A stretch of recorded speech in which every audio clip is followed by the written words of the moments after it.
Ayan mga aga, magandang hapon. Ang oras po natin ay 3:51 ng hapon. At ito, paspasan po. Ayan, ang daming bangka bigla oh. Habang hapon pumahapon, mas dumadami na yung bangka na dumarating.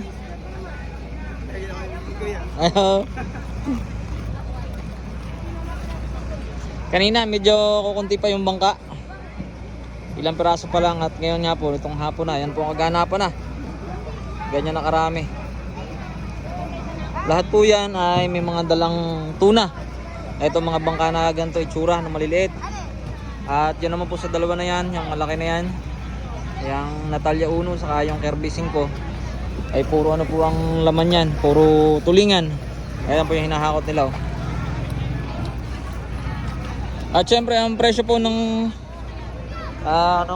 tulingan daw ngayon nasa 80 na lang. At yung sa ano po sa tuna ay 290 ang kilo sa good size. Depende pa rin po sa klase, sa sukat at quality ng isda. Yung pong mas maliit na isda, mas mababang timbang ay mas mababa po yung presyo.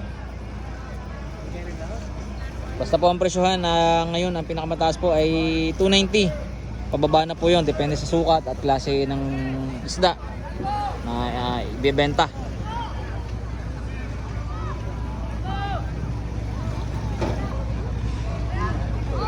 Paspas mga aga. Ayan bukas pag gaganto karami yung bangka na dumarating, isda na dumarating, yung volume ng tuna na binabagsak dito sa fishport ng Dinahican.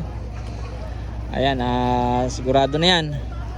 Ayan po yung mabilis makapagpababa ng presyo. Kaawa na naman yung mga abutan na nasa laot pa. At pag tumabi, kahit marami man ang huli, panghinayang pa rin kung mababang presyo mabebenta.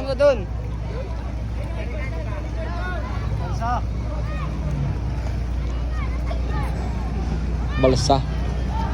Ito yung tinali nila.